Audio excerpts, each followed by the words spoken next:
से हुजिकी लेनरिबा चौचौबा organisation सिंगसिगा हारगदी यामसु लायरजबा मिसु यामदबा अदुगुंबा अखोइसि कांगबु money मसुमाइना अखोइना सही मंगा मथंग मथंग चथरपसिदा थेंगनजरकपा फंगजबा खरदु हाइबगी अखोइना थौरोन तौजबसिदा अखोइना हाइजरुबदा यामदु तांगरा मतम काइथोकपिदना याम मरुओइबा कांगलेपा असिगी मणिपुर सिगी मी यूनिवर्सिटी की अदुगा एडवोकेसी की कनोदा लेरिबा अदुगा सही यामबा इगी मरु इगोयाइमा मसिदे याम कना यावबिरिबा अदुगा अखोइना सिंजा लांगजबसिदैदा नुंसीबिदना खरा ताबिनी हाइदना लेंबिरइबा मयाम फमदा अइना इकोक नोंजरी अखोइना हुजिक सिदैदा तौजगदोरिबसे it is a part of history अदु नॉट एक्चुअली अखोइ हिस्ट्री की अदुमक्ति नते अखोइ पार्ट खतनी अखोइ नोंजगारा जगदोरिसे अखोइना सिदै पुथोक जगदोरिसे पार्ट हाइबदी पुवारी की सरुक असिदा कंगलैपाक सिदगी मी हौखरगा मथंग मथंग एशिया की अखोइ मथंगी एडिशन ददी आई मालेम मफम मतैदसु लेरिबा मीसिंग असे अखोइगी मीनी हाइबा आई क्लेम तौदोरी वेदर दे एक्सेप्ट इट और अदु हुजिक फाउगी दि अखोइना लाइन सु फोंजगरे अदुना कंगलैपाकी मीसिंग असे एशिया दा सिनबा थुंगा ताई सिदगी अखोइ संदोकिबनी हाइबा सि खक्तनी अखोइना असि एसर्ट तौदोरिसे अखोइगी अइना ngasi yam nungaijaba professor Joy Kumar head of department Manipur university नांगदी हिस्ट्री की यामना हौरपगी मतंग करी आई खाइदगी कनो तोंगना हिस्ट्री की एक्सपर्ट अमना वांगमना ताब आहान बनी आई याम नवाइजे अदुगा अखोइगी टेक्निकल बा ओरिजिन कया के मतंग दा डायरेक्ट पुथोकतना नांगदी हिबा अखोइगी अंगोम अराबा एडवोकेट पुसु आई मारा नांगदी सिंग मदु यामना नवाइजे याम थागतजे अखोइना हुजि हाइजगदोबदी अखोइ हिस्ट्री सिगी मतंग दाइबा याम चावना हुजि ngang बसिंग दुजसु अखोइ हिस्ट्री सिगा चानदो पो याम लेरे नोंगदा लाइरेन पाखंग बाइबसे it is a product of fabrication आइगी पार्ट 1 रियंग बि short history of Kangleipak part 1 रियंग बि अखोइगी कैनो से सुइ थारोन कुमा बाइना हुजि हिस्ट्री ने नमा पुसलैसे मसी it is a complete fabrication नोंगदा लाइन पाखंग बाइसे अखोइसिदा पालम निंथौ नते मोइना नोंगदा लाइन पाखंग बा हाइजले 33 AD दा हाइबनी अदुगा थांगै सेंबा हिस्ट्री दा आई मसी आइना उचगदोरि सिदे खितंगी थैगोगा हाइजबनी को अखोइगी हिस्ट्री दा थांगै सेना हा बनि थौ ओरमनी बदी कोनचिन तुक्थबा इपु अथौबा पाखंग बाइ बसे Mopa खंग बाइबनी it is A title इपु थौ हाइबसु अखोइ मयामगी इगी मफु ओइबा अथौबा नुपा हाइबनी अदुगा महाकी मसिंदी कोनचिन तुथबा अदुना मखोइना कोनचिन तुथोकबा नोंगदा लाइरेन पाखंगबा कोनचिन तुथोकबा इदी तु ओइबसे इसिंग हाइबने तुथोकबा इदी इसिंग दैथोरकबा ममै सांगबा लाइरेनी हाइजलेइनी इट इज कंप्लीटली ए राइ मसी अखोइ गुजिकती आइगी इमांगजिदा कैनोगी मणिपुर की यूनिवर्सिटी चावरबसी हेड ऑफ डिपार्टमेंट हिस्ट्री सु फंबीरिगो I boldly claim it is complete fabrication हुजिक मोइना कैनो हाइरिसे अदगी अखोइगी एडवोकेट हाइबिगिबा मणिपुर की हुजिक लेरिबा हिस्ट्री सिदैदी अदुना हाले ना अगो मराबना हाइबिगिबसे मसी यामना चुमबनी अदगी मसिदैसु हेना चुम्मे हाइबा आई हुजिक क्लेम अमा तौरकदोरी मसिदैगी हेना लीरेन आई हुजिक क्लेम तौबगी डॉक्यूमेंट मटेरियल लो आई मयाम बुझगे आई मयाम डॉक्यूमेंट क्या उत्तोरी डॉक्यूमेंट से आई सिदा लेरिबा डॉक्यूमेंट से सीख्रबसु यावी अइमोंदगी हनग्रबा मी मयाम अमना इरेगा थनंबा डॉक्यूमेंट जिंगो दai उत्तोरी से आइना इशनबा नते आइना हंगुसु नते मसी मी मसक खंगनबा अमता नते आई पुथोगो डॉक्यूमेंट्स आई डॉक्यूमेंट आइना खंगजबा खरदा मसे अमरोमदा आइबु यामना नुसिबिउ अदुगा अखोइ कंगलैपा हिस्टोरिकल रिसर्च सेंटर याम नुसिबिउ अखोइ से लाइरबा कांगुनी अखोइ खरदना इपा अखोइना इमा लेबा हाइबसे मसीसो अखोइ खंगदब साइरगी हिस्ट्री से पुवारी से होराबनी अखोइगी लेबाक से इमा लेबा हाइदे इपा लेबा हाइ मसी पुयादा फजन यावबा पोने अदो नॉर्थ कोरिया कांगबुनसु आवर फादरलैंड अदगी जर्मनी सु हिटलर ना माय फादरलैंड हाइरम बि मसी लोइन ताबिरबनी हिस्ट्री दा अदो अखोइ से आवर फादरलैंड अदो मदरलैंड हाइदे इसिदेबा हिंदू मचाजिंगिने संगेरगा मोइगी भारत माता आइदु बुसलपनी नत्ते मसी अखोइ कनोदगी डॉक्यूमेंट दे पुथोगम मेदु गसिदी मसी मक्की अदु यम चनहलरोय इंगबा गरिगा सही रोय अंगांगजी याना तो याम इंगै बोंगा आई अम्मा आई डॉक्यूमेंट अम्मा आई पुथोगम हमजगेको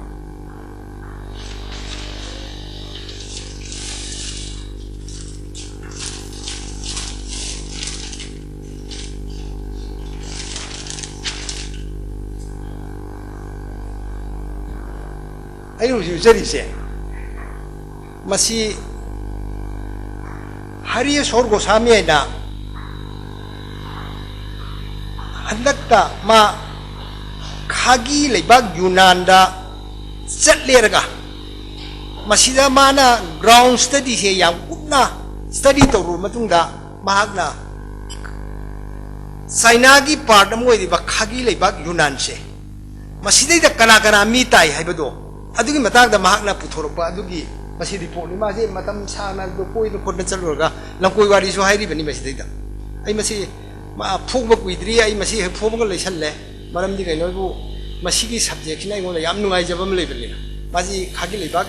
युनान लेबा हरेश्वर गोसामी की आई जे मखा पाजगे को माई मसी मजे आई पारगा हाइजगे आई से खितंग मयामना खितंग खांबियु अदु खितंग कनो तोबियु आई मसी अंत पाजगे को आई मखादा कंतोजगे अदु थांगै सेंगबदी नौना चंगलिबा मियोसिंग असिगा नुंगी जुकी मतम दगी लमदम असिदा खुंडा लैतादुना लेरंबा मियोसिंग अनि असि तिनसिनदुना मखोइना पोलकपा मचा मसुना मैतै फुरुकी मपा मपु ओइरखी सिनी वाफम असि लेबना ख्रिस्टगी ममांग सही सहूम सुब सही जा असी मैतै फुरुकी पुवारी होरखिबगी तांकक अमनी हाइनी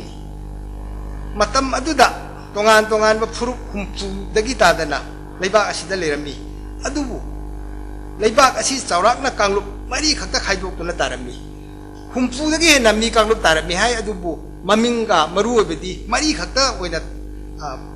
तारमी लौनरमी मखोइसिंग अदुदी लाई तिन मी पोंग चिल लाई हाइजु मितै वाइनी तिन नेजु मितै वाइनी अदगी मी एजिमजु अखोइसि मी हाइरिद्रा खोइसा मी एसे अदुगा मानस दैदा हाइरिबा मैतै हाइबसे it is not original word मसिदि हिंदू लागांदा कइनोना टीसीएसन ना मैथै साइरा कांदा अदुगी पॉइंट तौरे मैथै सुमाइदगे मैथै तारेगा कोना लाकनी थांगै सेंबा खोइसिदि लेबा सराइदरे कि मी सिंसिगी ओरिजिनल रेशियल नेम ती मितै हाइबले मसी पुयादा यामना मरांगा यावरजानी अदुना मैतै हाइबसे ओरिजिनल लेतबो वाइ अदु मखा मो आई कंटु जगे को मयाला सोतो जगे आई देदा अदु यूनान हाइबसे हम के इंट्रोड्यूस होगे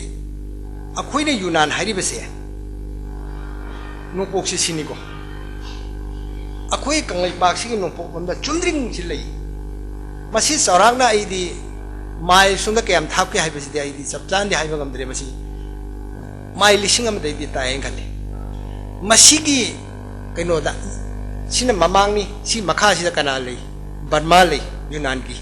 अदगी लाओस लई अदगी वियतनाम लई मसीगी लेबाक सिदा हुजिक तारिबा मिसिंग असे अखोइगी मिसिंग असिगा खिजे चचा मानबदुदि अमरोमदा याम लाइबा पोनी मदु नत्री अखोइगी लेबाखिदि चटखिबा मी कांगुने आइ हुजिक पुथोकसकेगो खुदोंगरा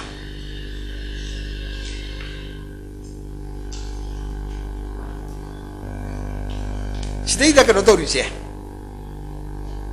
उल्लिबसे अखोइगी फुंगादा अखोइना थाबा योसुबि हाइबदुदगी मसक खितंग वोन्थुयरगा अखोइना सिजिनरिबा अदु मोइ सिजिनबनेसे योसुबि मसिदा मारा हाइरिबना यूनान इथनिक विलेज दा इथनिक कांगलुप अमगी ꯊꯨꯡꯒꯥ ꯆꯥꯛꯁꯪꯒꯤ ꯃꯑꯣꯡ ꯎꯠꯄ ꯍꯥꯏꯅ ꯏꯔꯒ ꯃꯥꯅꯁꯤ ꯐꯣꯇꯣꯁꯨ ꯎꯠꯂꯛꯄꯅꯦꯕ ꯁꯤ ꯃꯈꯣꯡ ꯑꯍꯨꯝꯅꯤ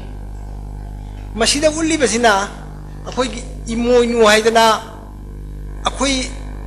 ꯈ꯭ꯋꯥꯏꯔꯝꯕꯟꯗ ꯏꯃꯣꯏꯅꯨꯒꯤ ꯐꯣꯇꯣ ꯌꯣꯟꯕꯗ ꯌꯥꯎꯔꯤꯕ ꯌꯣꯠꯁꯨꯕꯤ ꯑꯗꯨꯃꯛꯅꯦꯁꯦ ꯑꯩꯈꯣꯏꯒꯤ ꯄ꯭ꯔꯤꯊꯤꯕꯤꯒꯤ ꯃꯐꯝ ꯈꯨꯗꯤꯡꯃꯛꯇ ꯇ꯭ꯔꯥꯏꯄꯣꯠ ꯅꯠꯇ꯭ꯔꯒ ꯇ꯭ꯔꯤꯄꯣꯠ ꯃꯈꯣꯡ ꯑꯍꯨꯝ ꯄꯥꯟꯕ ꯏꯁꯤꯡ ꯊꯛꯅꯕ ꯈꯣꯠꯅꯕꯗꯤ ꯂꯩ ꯑꯗꯨꯒ ꯃꯁꯤꯗ ꯃꯈꯣꯡ ꯑꯍꯨꯝ ꯄꯥꯟꯕꯁꯤꯗ ꯃꯩꯒ ꯊꯥꯔꯦꯔꯒ ꯈꯣꯠꯂꯒ ꯇꯧꯕꯁꯤꯗꯤ मालेमदा लेतिएबा अखोई सिदना तौबने इमोइनु की पोषक तो मोइजु सिनाबने से कनोगी यूनान की मिकांगुसिना मसी याम कनो तौरगा येंगा अदुम खंबिनी अदगी आई मखा लोइनमक कनो तौबदी कनो तो आई हाइजेगे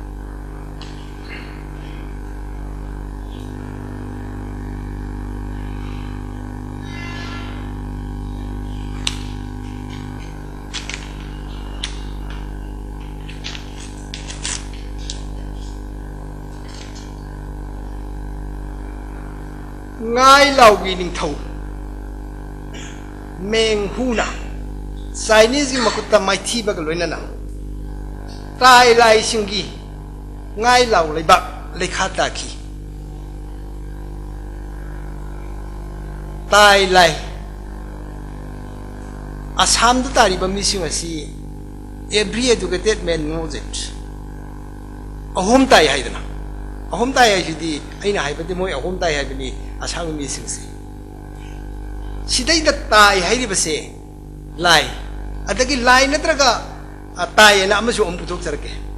tai ga lai ga chemata ne ahom lai hairi ba asang mi se akhoi mi gangbu ne masi for so many several thousand years akoi tokhai na sidagi chatle ga panaki badagi akhoi se moi ga khoi ga se haufam khangna rakta ba aduga akhoi sidana hindu na pan badagi puya luina mai thado khrer ga puya du mangrabnina khoi haufam chatham puno mangrabnina moina sajinba mayam du original oina pangut pulakpadagi akhoi se ngasi ba ngaw du leibane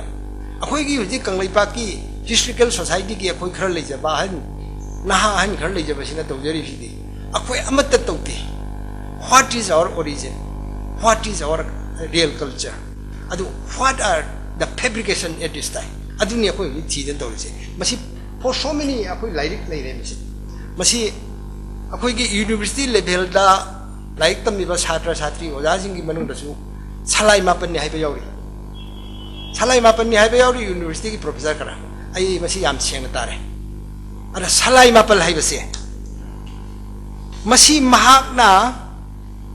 अखोई की मांगदा प्रमाण दोबो मोइदो पोने मरम दि गनोय अखोई मिटै की कोयत मसु तरे लेको छलाई कोयत adagi salai machu tare lego masi apuyar si ampasan jawramni akhoi gi machu tare se it is the original color akhoi gi thaina gi basic color tare tune ba chumthangi machu tare tune ba koina machu tare ne lerami se moina salai mapal ni haira ko tarati ngasai gi tare tagi na nipan ga mapan ga dugi machu kari buthokadori gi akhoi di koyen machu lei philan machu lei akhoi salai tare lei base Masih lion खंगबनी अखोई सलाई मंगांग लुवांग खुमन अगम Moira खाबगा म सलाई लेसांग देबसे अखोई सलाई कोय लेयब मसु लेयब अदु हुजि मापन नि हारिबा मिसे मुहोइना अकोमबगी निपान गा मापन गा सुबा अदुगी मसु दो करी ने मोइ पुथोकदोरि नोय पोस completely contradictory completely self defeating मोइ मसा मसाना कनो तोक जबा नमथाक माइथि जगदौबा assertion ने मोइ तौस मसी आई जिंगाई का कनो ताई का लाई का से मत नहीं है ऐसी दाई जरे को मसी माई हम फजन इबा लाई नी ग्राउंड रियलिटी से फजन स्टडी दौरे रगा इरक बा लाई नी मसी दे रमाना ताई नत्र का लाई है न मथंग मा लारी की लमाई तरामो आई मथंग से ये सल पुरे आई मसी लमाई हुंराई थो रम बाली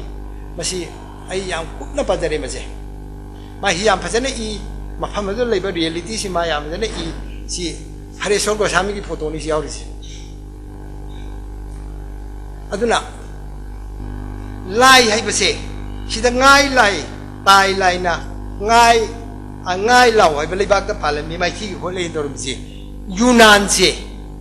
लाई कांगबु ना पालन बले बाग ने लाई है दी lai si kong ko dai horen puya da gi refer to ra hajar ke lai se ko iste chaki bang bu nei si ai masima adum khara tension jar ke ko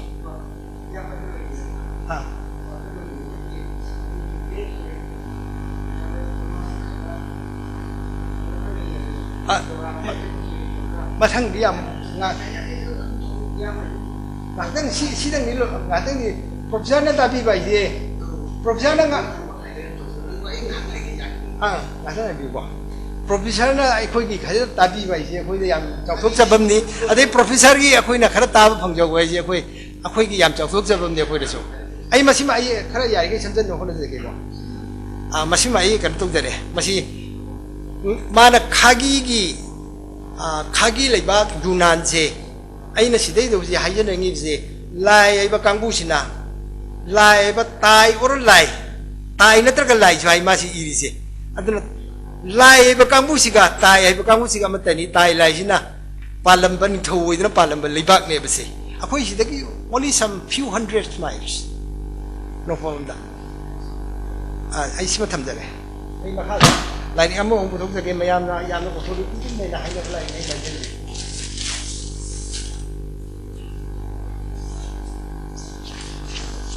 masih ke noni masih Dr. Padmeshwar Gogoi Assamese mana iba the Thai kingdom sai belai tu ni iba jadi sih ai masih dah mafam ani khakang puthok ka haje ke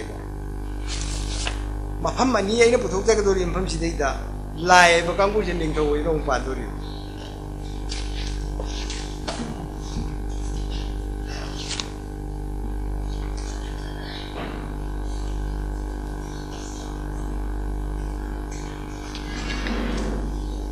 si the Thai kingdoms ki page 7 ne no phateri se masidai da hairi si yung bigo ai pa jage ko english lo no mahina ni nai ba it is remarkable that ingman lai ba khai rai su kar ga it is remarkable that the Indonesians of Hainan call themselves hiao masih aina hiao hai besi pronunciation la lambai ai masih aina lai te ata uraga toruko kanu ni nai jeri ba hiao aina pa je na in the center ai bedi in the center of Indonesia Dai in the southern part Dai DAI Dai southern part Dai kawi north na kanu kawi hiao kawi western kawi hiao kawi in the southern portion masidai da hai je hiao su ko wi dai su ko wi li su ko wi lai su ko wi hai pele Indonesian kang bu je lai kang bu ni hari ne se kuji phabu Indonesian ji akhoi gi lai people name ho se akhoi sidai ho bane ai puya bu dok jare ga lai ji krai ji lai ai bu ikong kom dai hai je ge to ni Asia survey to jari mi in Asia there are only lies I was a survey to jari mi to si adagi asang matang dong hai jage ko uda ngatang minute mari mara ga yo yan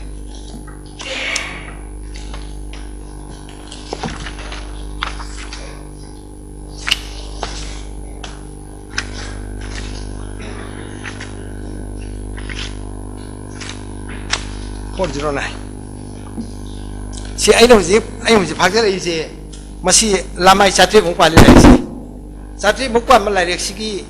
409 de nei no ji kan to deri si puji Brahmaputra Valley da Assam ki Brahmaputra Valley da Assami jaidana mohoina ning thau pa na rei base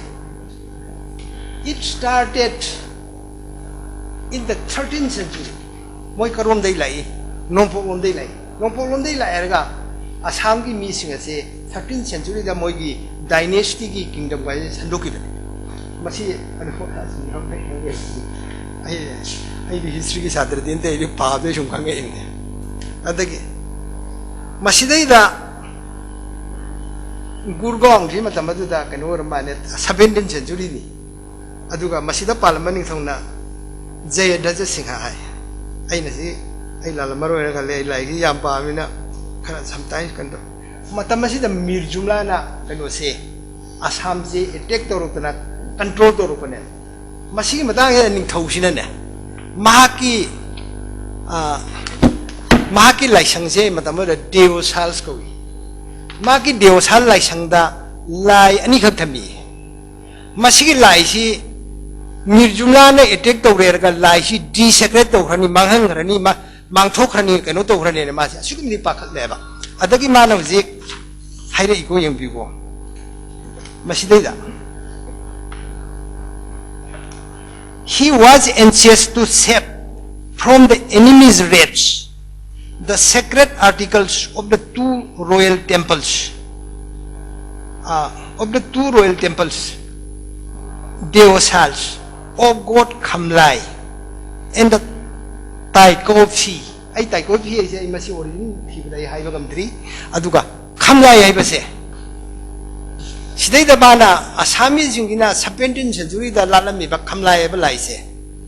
akhoi sidai da sahi hobda sairau ba je khoi jahi hoba natte sajibu da de khoi waxing da hoi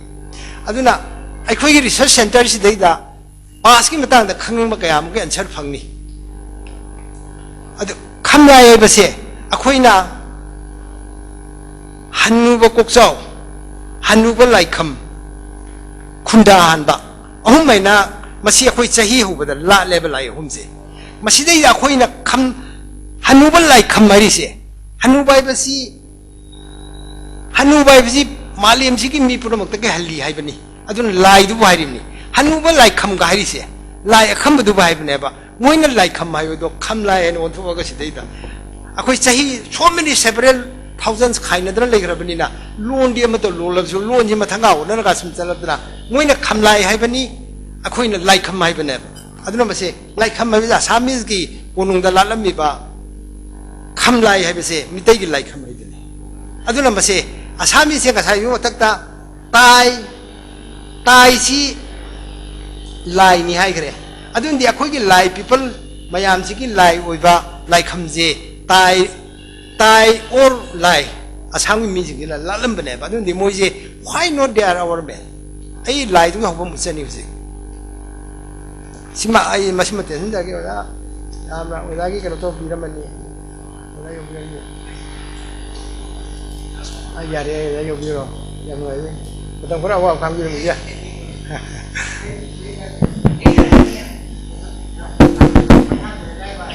ai ji 130 da CM da tsalai Light preference to hold there. I do it to where you bro.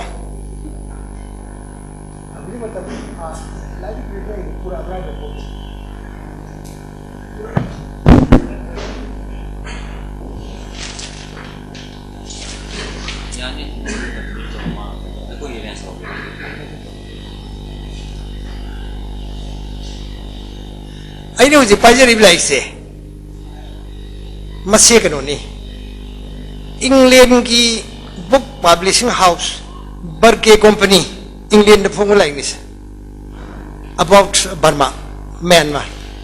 say let us visit Burma moina kanosi Aung San Suu Kyi am sirakpadagi moina si kasi iraga phone ko nei khalle na kanjabada masida ai am samna ma haijake ko masi akhoi ingsing chen na ramani na matam si kano tongni Burma da liba missing se hujik moi masana moi se lai mi hairi Burma da liba misina lai mi se lai he jo khoi loni akhoi ki kobu de hobu mi kang bu ni mi he jo khoi mi me am ji ni we are like mi hairi moi na si masi ai ki khut yaw ba de englishman kharana hangure ga survey to ga puthori ba lai mi se masida ai pa je ke ko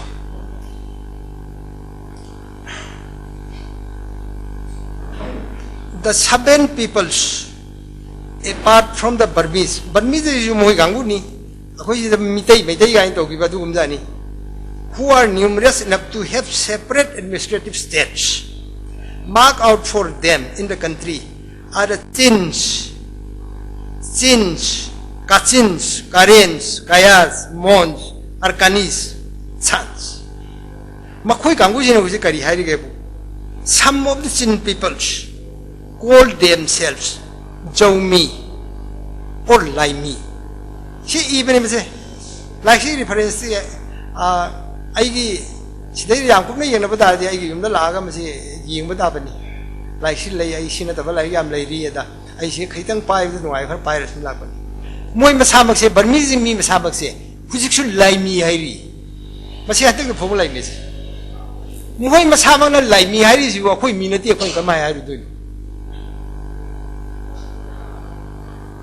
I machine to turn the go.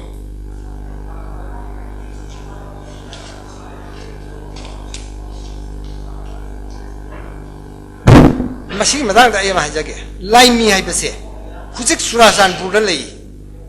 Surasan Bugi Singi group, me Kangu Manamasi, Surasan Bugi, Mida, Chile mission, any people hungry or so don't Kangani. Aigi Imanaba, Sehima, I don't say I'm from Ramsani. Aduma, Gaiga, Nang like me, and a TV to thee. Nang Masakuning Bara, Nang Kano Photo Capuro, I acquaint the Law Trajapu, I do a nung photos in the Minero, Moquicano, and Nang Hangzero like me, I'm lady, my own ally. I must see them.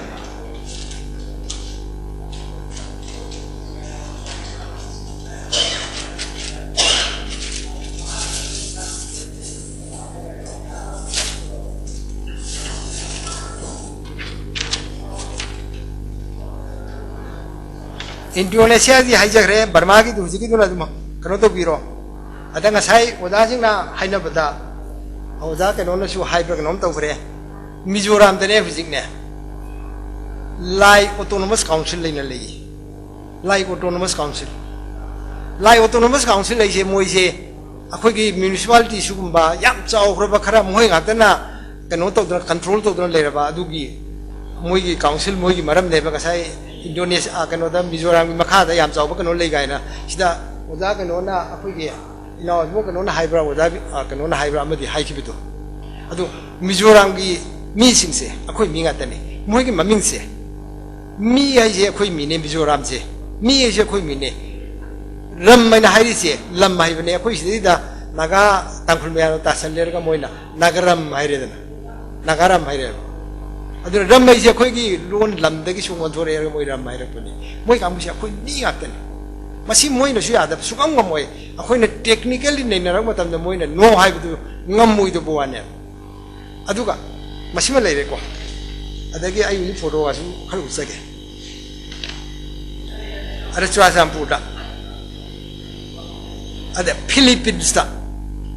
ki wari mi je ge ko akhoi da hanubina Pau Subada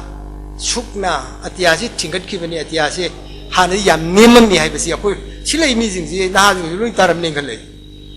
Sukna Tinga Kibda Koisi Wanka Kibani Hanubi and Ura Pau Subada Adu Ahmed Yam Niman Men a quick wadi leader Adu Kuji Philippinski Moigi tradition Masai pork lodo but the much my higher Philippines ki nupi amana phau si kanna su bade moi di nupi mang tam haire phau si kanna su bade gi thingat ke moi se akhoi na Philippine ai ni moi na Philippines je pa ai ju Philippines ai pasan lim thingat ki ro wa khai khip ne ya khoi gi atinga keno se moi na sarga ai do ade keno se space thingat khip ne adu ga ma sin wara adana Magi ilamba pido lesson the yale. Lesson the yan ba magi pidona, it becomes a twinkling star say. Mana Sina my chukuna tinkakre, Aduga magi, wara than a mana pidu, lesson the yan baduna, piam duna can won't give a quick star may answer. Muy wari lady. Aduna mase a quiggy wariga samana, Rama almost samana yata. Machine letter me, Aduga Philippines. I did me get for the get Philippines live with the Mama Samsaji, me take him a mingo.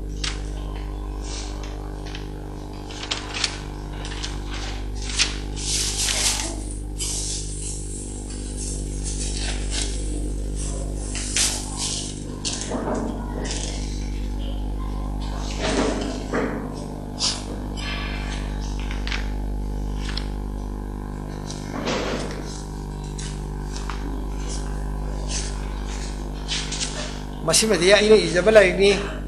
ꯀꯪꯂꯩꯄꯥꯛꯇ ꯀ꯭ꯔꯦꯗꯜ of ꯃꯦꯟꯗꯨꯅꯤ ꯃꯁꯤꯗꯩꯗ ꯌꯥꯎꯔꯤꯕ ꯅꯨꯄꯤꯁꯦ ꯃꯥꯒꯤ ꯃꯃꯤꯡꯁꯦ ꯀꯩꯅꯣ ꯀꯧꯏ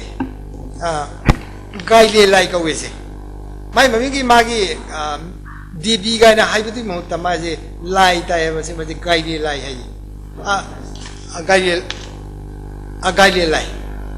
ꯑꯗꯒꯤ ꯃꯥꯒ ꯂꯨꯍꯣꯡꯉꯤꯕ ꯅꯨꯄꯥꯁꯤꯅꯅꯦ Leon ꯂꯥꯏ ꯀꯧꯏ ꯁꯤꯒꯤ ꯅꯨꯄꯤꯁꯤꯒ ꯂꯨꯍꯣꯡꯉꯤꯕ ꯅꯨꯄꯥꯁꯦ ꯃꯣꯏꯅꯤꯃꯛ ꯂꯥꯏ ꯄꯤꯄꯜꯁꯀꯤ ꯃꯤ ꯒ꯭ꯔꯨꯞꯅꯦ ꯑꯗꯒꯤ ꯃꯈꯥꯗ ꯑꯃꯨꯛ ꯄꯨꯊꯣꯛꯆꯒꯦ 시나 비기 라이 하예세 밑에 쇼도 마음버리세 시주 홍콩네니 아다기 마탕기시나 차이니즈 액트레스니세 마이 마밍나 공리 하예 리시 마사이 리골 라이나 인도네시아다 파기레드나 시주 거기 라이기 미그룹네세 마시 카라가 삼절라가 좀 도래 얌수 읽나라 동리나 오자 하루 쇼카로도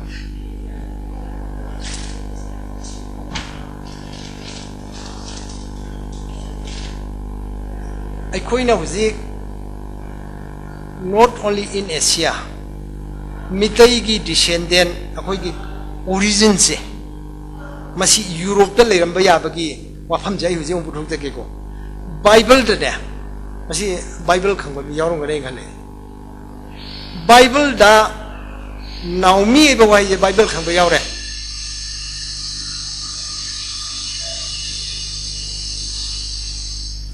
바이블에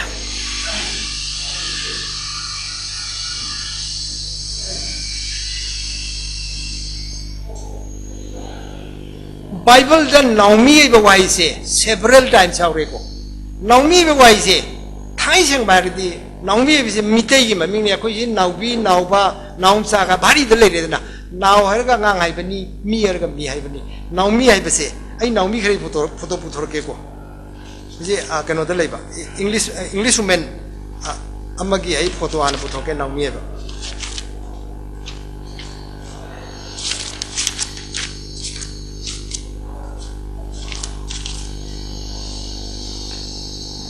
마세 그노 홀리우드 스타니세 마기 마밍세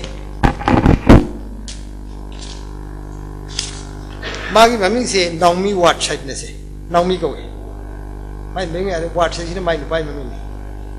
아다기 시다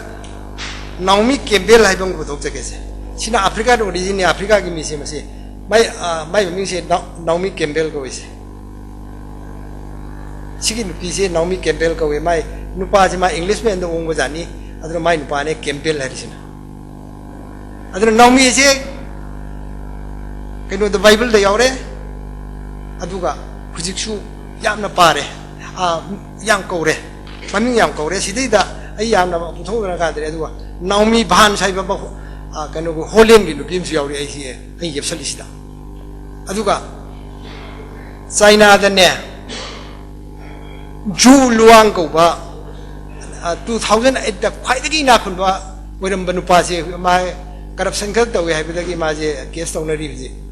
yu luang cái khoai đấy na cũng bắt 2008 ta China cái nước gì yu luang khoi luang gì ở đây thì luang mà mình làm nhau gì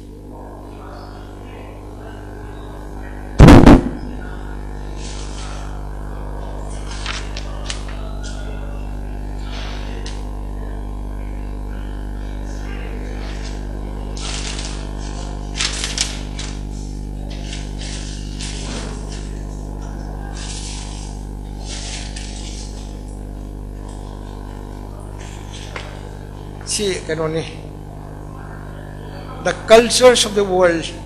Japan cái matang này lại này mà sĩ đây đại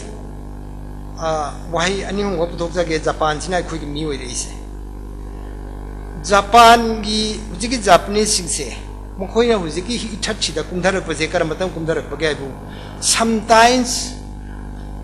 Christ nó bộ qua sĩ cái mamang sai được cũng thà được Asia được Japan cái tài gì 뭐이게 아상바 이타치다 따르고지 크리스토기 마망 사이다 꿈다르거니 아다 마시데이다 미 에보리진 아이디 오리지널 마팜 라항다 바 얌나 카라 사우코다 바 에보리진 ꯑꯩꯈꯣꯏꯒꯤ indigenous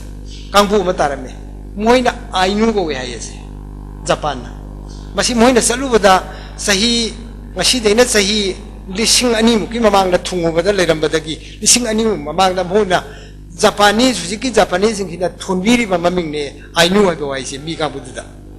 ainu haiba de yari ba nu haiba se mitei ronne nu haiba waise mitei ronne ai yam ba haije ge ko masi mayam na khoina huji huji nga ge ba lon se khoi hindu na sahi jahum lom ban ba sida pakhai da haijan nabi ko kongai ma tawna ro dagi khoi gi tang si withdraw na tang nupa nupa nupi nupa nupi nu haiba se mitei rongi wai mi haiba ni common gender ne akhoi gi poinu poi haiba di leire haiba ni nu haiba di mi oina poinu se akhoi gi maming se nupi amagi mabukta tha tara leira kanda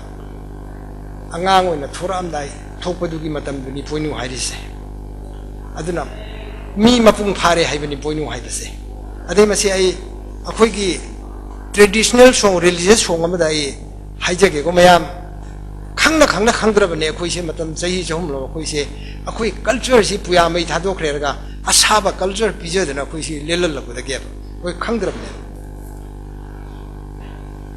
ai mitei rongi isai ama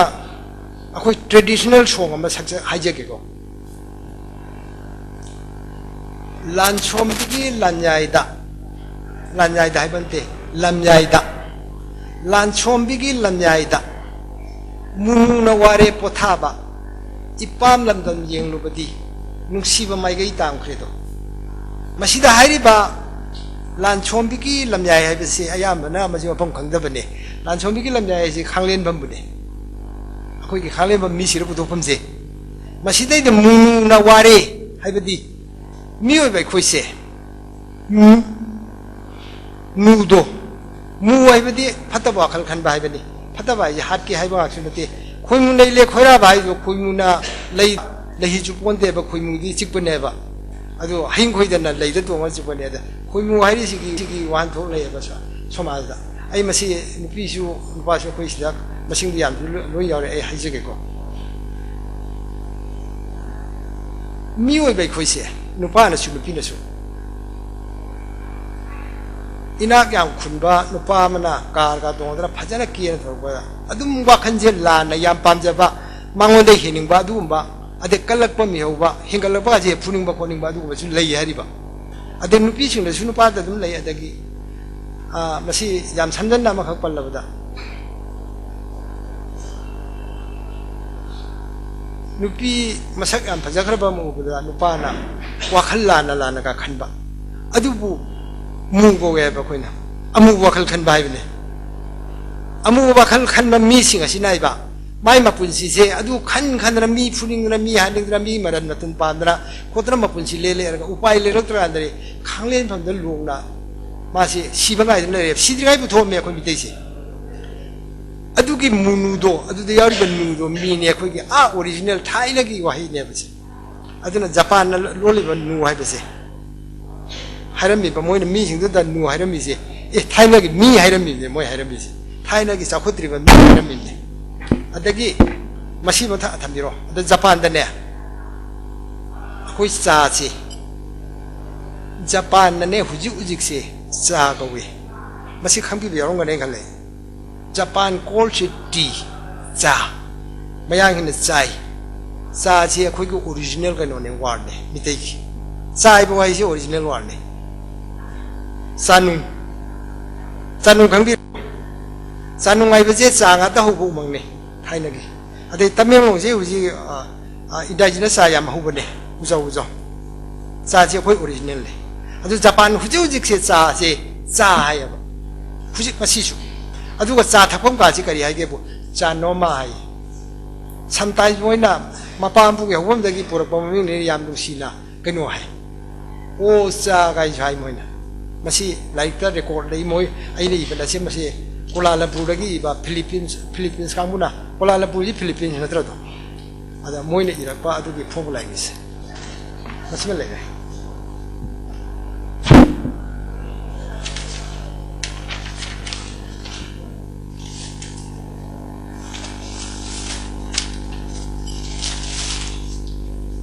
ꯃꯌꯥꯝꯅ ꯇꯥꯕ ꯌꯥꯝ ꯅꯨꯡꯉꯥꯏꯗꯧꯕ ꯑꯩꯈꯣꯏꯒꯤ ꯔꯤꯁꯔꯁꯀꯤ ꯐꯥꯏꯟꯗꯤꯡ ꯑꯃ ꯑꯩ ꯃꯌꯥꯝꯗ ꯍꯥꯏꯖꯒꯦ ꯇꯥꯕ ꯅꯨꯡꯉꯥꯏꯔꯤ ꯃꯁꯤ ꯑꯗꯨꯝ ꯅꯨꯡꯉꯥꯏꯕꯅꯤ ꯑꯩꯈꯣꯏꯅ ꯈꯪꯅ ꯈꯪꯗꯕ ꯑꯩꯈꯣꯏꯅꯅꯦ ꯑꯉꯥꯡꯁꯤꯡꯁꯤ ꯄꯣꯛꯂꯛꯄꯗ ꯑꯩ ꯏꯆꯥ ꯃꯌꯥꯝ ꯂꯩ ꯂꯩꯀꯥꯏꯒꯤ ꯃꯆꯥꯁꯨ ꯂꯩ ꯑꯉꯥꯡꯒꯤ ꯍꯧꯖꯤꯛ ꯌꯦꯡꯕꯤ ꯌꯨꯝ ꯍꯜꯂꯒ ꯑꯗꯨꯝ ꯂꯩꯔꯝꯒꯅꯤ ꯆꯍꯤ 3 ꯁꯨꯗ꯭ꯔꯤꯕ ꯑꯉꯥꯡꯁꯤꯡꯗꯅꯦ ꯌꯦꯡꯕꯤꯌꯨ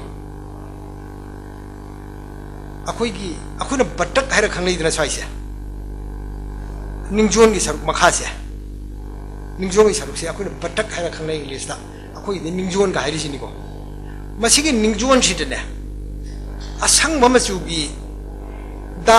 ꯗꯥꯛ ꯍꯥꯏꯒꯗ꯭ꯔꯥ ꯃꯆꯨꯒꯤ ꯃꯆꯥ ꯑꯃ ꯍꯦꯛ ꯂꯩꯗꯥꯏ ꯃꯗꯨ ꯂꯣꯏꯅꯃꯛ ꯎꯕꯤꯔꯝꯒꯅꯤ ꯈꯜꯂꯤ ꯃꯁꯤ ꯏꯪꯂꯤꯁꯇ ꯀꯔꯤ ꯀꯧꯒꯦꯕꯨ ꯃꯪꯒꯣꯂꯤꯌꯟ ꯗꯣꯠ ꯀꯧꯋꯦꯕ ꯃꯪꯒꯣꯂꯤꯌꯟ ꯗꯣꯠ ꯍꯥꯏꯕ ꯅꯠꯇꯦ ꯃꯪꯒꯣꯂꯤꯌꯟ ꯁ꯭ꯄꯣꯠ ꯍꯥꯏꯕ ꯃꯁꯤꯒꯤ ꯍꯧꯖꯤꯛꯀꯤ ꯑꯉꯥꯡ ꯄꯣꯛꯄꯗ ꯌꯥꯎꯔꯛꯏꯕ ꯁꯤꯗꯩꯗ ꯑꯩ ꯍꯧꯖꯤꯛ ꯏꯁꯨ ꯆꯍꯤ ꯑꯃꯔꯣꯝ ꯁꯨꯕ ꯑꯉꯥꯡ ꯑꯃ ꯂꯩ ꯑꯗꯨ ꯑꯩ ꯌꯦꯡꯉꯦ ꯅꯍꯥꯟ ꯂꯩꯔꯦ ꯑꯗꯩ ꯑꯩ ꯁꯤꯗꯩꯗ ꯑꯩ ꯃꯔꯨꯝ ꯄꯥꯡꯉꯤꯗ ꯑꯩ ꯌꯦꯡꯁꯤ ꯌꯦꯡꯕꯗꯒꯤ ꯈꯪꯕꯁꯨ ꯐꯅꯌꯥꯝ ꯌꯥꯎꯔꯝꯃꯤ ꯑꯩꯈꯣꯏ ꯂꯩꯀꯥꯏꯗꯨꯃꯛꯇꯗ ꯑꯉꯥꯡ 3-4 ꯂꯣꯏꯅꯃꯛ ꯌꯦꯡꯕꯗ ꯂꯩꯌꯦꯕ ꯁꯤ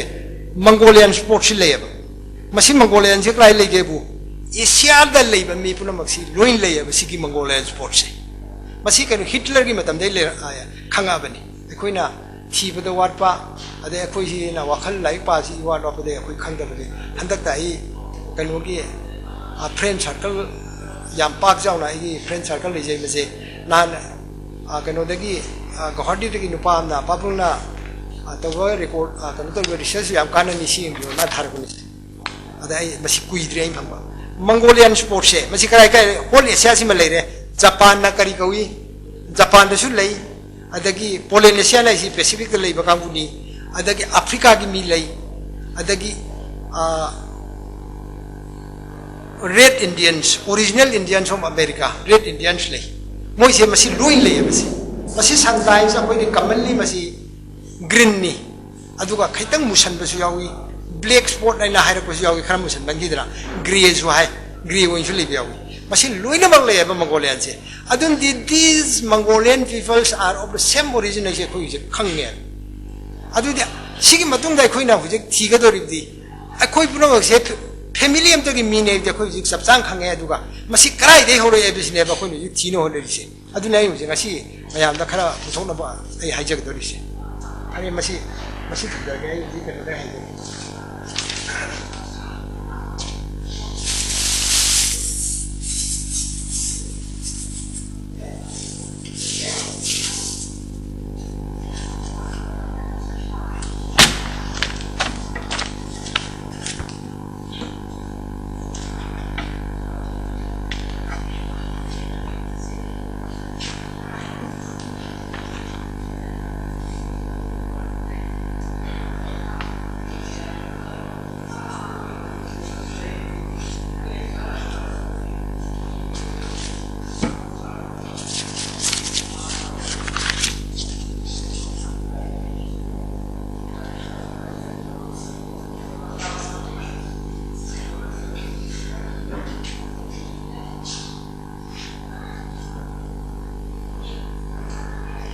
ꯁꯤ ꯑꯩꯅ ꯍꯧꯖꯤꯛ ꯄꯥꯏꯖꯔꯤꯁꯦ ꯃꯁꯤ ꯑꯣꯔꯤꯖꯤꯅꯦꯜꯃꯛꯇꯤ ꯅꯠꯇ꯭ꯔꯦ ꯑꯩꯈꯣꯏꯒꯤ 2009ꯗ ꯈ꯭ꯋꯥꯏꯗꯒꯤ ꯂꯤꯔꯕ ꯈ꯭ꯋꯥꯏꯗꯒꯤ ꯆꯨꯝꯕ ꯄꯨꯌꯥꯅꯦ ꯍꯥꯏꯗꯅ ꯃꯤꯇꯩꯒꯤ ꯑꯍꯩ ꯑꯁꯤꯡ 100ꯔꯣꯝ ꯄꯨꯂꯦꯔꯒ ꯈꯟꯈꯤꯕ ꯋꯥꯀꯣꯟ ꯍꯤꯂꯦꯟ ꯊꯤꯂꯦꯟ ꯁꯂꯥꯏ ꯑꯃ ꯏꯔꯣꯟ ꯄꯨꯀꯣꯛ ꯄꯨꯌꯥ ꯍꯥꯏꯕꯗꯨꯅꯤꯁꯦ ꯃꯁꯤ ꯄꯨꯌꯥꯁꯦ ꯃꯁꯤꯗꯩꯗ ꯃꯁꯤ ꯆꯍꯤ 4,000ꯒꯤ ꯃꯃꯥꯡꯗ ꯏꯕ ꯂꯥꯏꯔꯤꯛꯅꯤ ꯃꯁꯤꯗꯩꯗ ꯍꯥꯏꯔꯝꯃꯤꯁꯤ ꯌꯦꯡꯕꯤꯌꯨꯀꯣ ꯇꯂꯪ ꯄꯥꯎꯄꯨ ꯄꯤꯅꯕ ꯏꯄꯨꯡꯂꯣꯏꯒꯤ ꯌꯥꯊꯪꯅ ꯑꯣꯏꯈꯤꯕ ꯃꯥꯂꯦꯝꯅ ꯂꯥꯌꯥꯝꯁꯤꯡꯅ ꯄꯦꯟꯖꯔꯦ ꯁꯤꯗꯩꯗ ꯏꯀꯣꯟꯒꯨꯝꯕꯗ ꯂꯣꯏꯐꯤ ꯆꯤꯡꯒꯤ ꯆꯤꯡꯇꯣꯟꯗ ꯇꯨꯒ ꯋꯥꯒ ꯄꯥꯗꯨꯅ ꯅꯨꯡꯉꯥꯏꯊꯣꯏꯅ ꯄꯥꯟꯈꯜꯂꯦ ꯍꯥꯏꯁꯦ ꯏꯄꯨꯡꯂꯣꯏꯒꯤ ꯌꯥꯊꯪꯅ ꯁꯦꯝꯈꯤꯕ ꯂꯥꯌꯥꯝꯁꯤꯡꯁꯤꯅ ꯏꯄꯨꯡꯂꯣꯏꯅ ꯑꯩꯈꯣꯏꯕꯨ ꯁꯦꯝꯕꯤꯔꯦꯅ ꯍꯔꯥꯎꯖꯔꯦ ꯃꯗꯨꯒꯤ ꯃꯇꯨꯡꯗ ꯃꯣꯏꯁꯦ tu ko waga patuna loi pi chigi chington ta nungai na thoina pan khale haidane me tai pa adura akhoi gi ne lai he ba wai se hujik sidai da lai ba mi sing sina ai na ha ju na ga tani ai ngon da gi han bati akhoi gi dai number 1 ado ai khoi na lai sing se nga sai na haijagi ba Asia ki mafam kaya da lai re mafam chim tung la lai hai ba si yaw re lai re hujik su lai re adu ki Asia rom da gi akhoi sidal lai ye da hijal le ba moi gi sigi kano sibu lai brai ba moi da scripture da sahi lising kharagi mamang ba lai sida lai ba wai sina sing da pala me kai moi lai brai lai ra ga di kana no puthok biro ai su sing ja hoge aduga ngasi tin bi di ba si manga tara do su yamna nuksi yam masida asum mayam khangni mami sing ne khanjai koi chi chi ra ga hang biro kana gi leiba ki kana gi le na lai ba si karai da lai te kari yawe do hang biu lai ra ga di ai su sing ja hoge aduga ai ge ram le su sum thoke puthok biro ai lai te na khala bas akhoi gi di ngasai akhoi gi professor Joy Kumar lai bedu ai yam ngai jabani adai da mo ma yam maru ga thabak lai bedagi ma ju chathok bi ai ma bu yam ta han jani nge Manipur University si da uje salai ma pan ai ba professor yauri ya moi ne dis chumme hai ri mai tei hai ma sa so mai tei ya ju original war na te aduga salai ma pan hai ba salai ma pan war di akon bai salai ni ki masu kai no hai ba ma je he will collapse khang da bane ma tom da ma proof tong ne aduna lai ja khoi si yaure ko adagi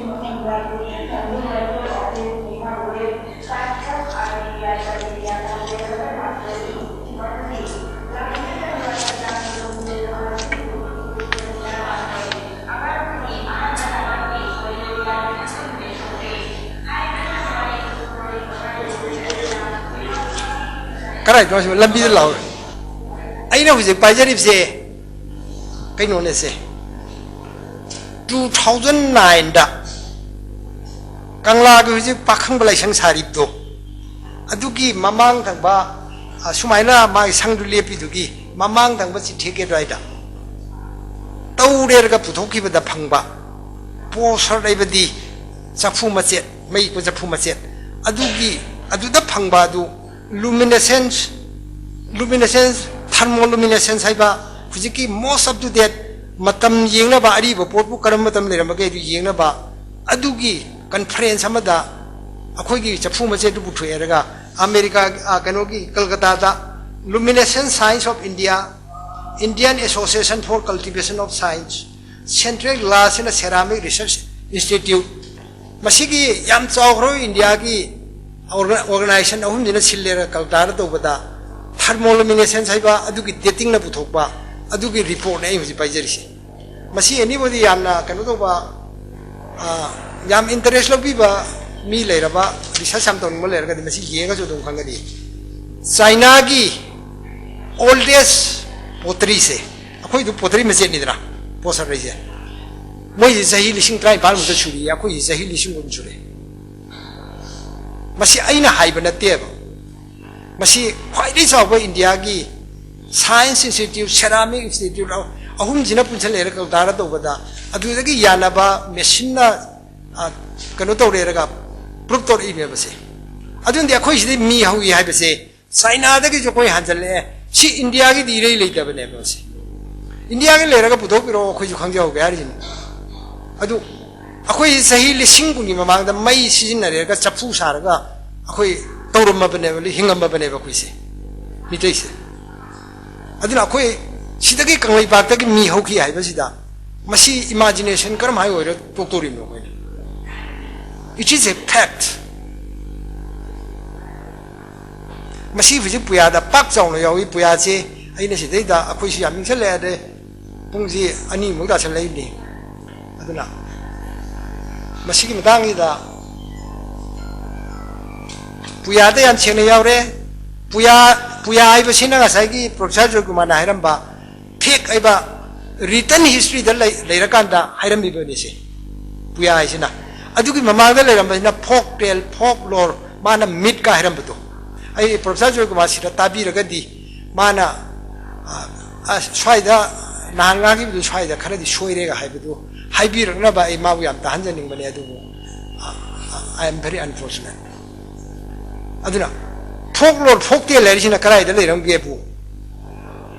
mi oibasina khundi tasalla aba adu lairik mayek inaba di leitriba matam madu da sinbung da simphana isai oina sakna khotna leinaramba adu matam da chatnaram badune ba khoi mit ka hariba folktale ka hariba mayamsina adagi aiba inana bagi record tongna bagi minsi puthora mayek la kan da de khoi se history la e history oina history he kanu hai chronological record of facts hai chronological di sahi mathang mathang facts singbu record to ba hai bele ba history hai besina aduga sina akhoi gi akhoina awang ko bru asupa layam khunda han ba awang ko bru asupa laimalai khunda han ba awang ko bru asupa yen khunda han ba kai to rising asai gi proto history gi hek mamang da sam bai sei myam du ne ba khoi mase karai de lei je masi khangbi ba kana gum ba lai ra ga su lai re hai ba kano to bising gi manu da khangbi ba kana lai ra ga su karam ba jat karam ba res ki prithvi sida malem si lai ge ba si ni na khwai de gi liram ba gi sumai na moi na sakna bai sei folklore folktale mythology tradition karai lo lai ge ba akhoi gi brain se fabricated brain oi grebo akona taina bo wakhal khanbam lai reba adu hujik akhoi na hajari bana akhoi ai samu sahi yam yam ne mayam yem su dum khangbiram aduga naharon sigi manungda adagi lebaki da poi ba mi sing na moi gi mapa mapu moi gi ipa ipu akhoi gi ipa ipu se masina torom je sini hai basida aseng base thigat na bagi lambi sida khaitang bi changbiyo yamu rakhini ai professor joy kumar da ai huji hygienic e project so moina history bakari gumbadati history is a pure history mahakna hairibudu loi chumme aduga history is a practical history adudi kanglai baki di history akhoi gi sidai da leiriba akhoi gi university da college da bojawri basingi di Indian modern history ga haibugumba Indian ancient history haibugumba adugumna pass orobo atane akhoi gi kanglai baki history da nainaraga bojawr basum patana adu moina kenogi India gi kenoda color da history da akhoi sidai da akhoi gi hairabane India ro khoi poeng khene akhoi se pure keno Mongolian sport lei akhoi gi lai people ni aduga moi sina Indo-Aryan moi they came from Europe masi ayamna like ai pare yamna lei moi gi moi na hairaga su moi Indo-Aryan nei se moi da na haibande akhoi su khange moi hairamni moi haidu su me haitare aduna ai saida dum pajarage aduga ngasi gi lengbi ba mayamna yamna owa ba khangna khoi khitang khanan nei na ba yawbiri sida aina mayam panaw bu thagat pa phonglak jari